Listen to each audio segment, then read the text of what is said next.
મહારાજે પરમ પદની પ્રાપ્તિ કરાવી અને ગંગાજીના કિનારેથી ઊભા થયા છે. ભાગવતમાં એવું ક્યાંય લખ્યું નથી કે ભગવાન સુખદેવજી કઈ દિશામાં ગયા.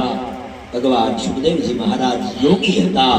60 દિવસ સુધી એક આસને બેસી અને કથા શ્રવણ કરાવી. દેવતાઓએ સુખદેવજી મહારાજનો જય ઘોષ કર્યો છે. બોલીએ શ્રી સુખદેવજી મહારાજ જય. 7 દિવસ પરીક્ષિતે કથા સાંભળી છે. વ્યાસદેવ ઋષિમુનિઓ એની સરાહના કરવા લાગ્યા.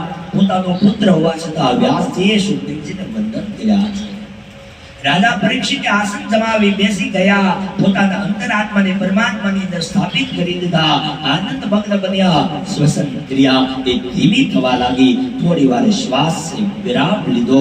આત્માની સાથે પરમાત્મામાં પોતે લીન થયા. શૃંગીના શ્રાપના પ્રભાવથી તક્ષક નાગ એ રાજા પરીક્ષિતને દંશ દેવા રવાના થયા.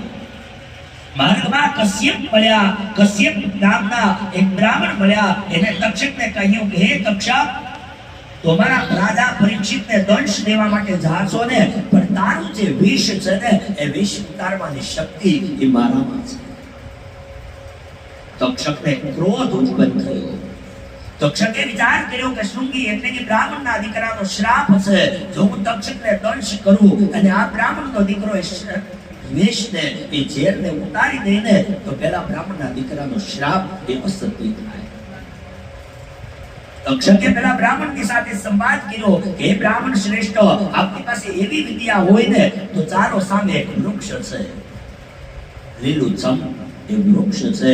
વૃક્ષને હું દંશ મારું અને મારું ઝેર એ વૃક્ષની અંદર ફેલાઈ જાય, વૃક્ષ બળીને ખાક થઈ જાય. કશ્યપ ગોત્રનો એ બ્રાહ્મણ છે. તક્ષકને કહે છે આપણે તારે શરત લાગી. પેલા વૃક્ષને તક્ષકે દંશ દીધો અને વૃક્ષ લીલું છમ હતું એ સુકાઈ ગયું, બળી ગયું. એ સાથે જ પેલા કશ્યપ પુત્રના ભૂદેવે જળ હાથમાં લઈ મંત્રનું ઉચ્ચારણ કરી પોતાની યોગ શક્તિના પ્રભાવ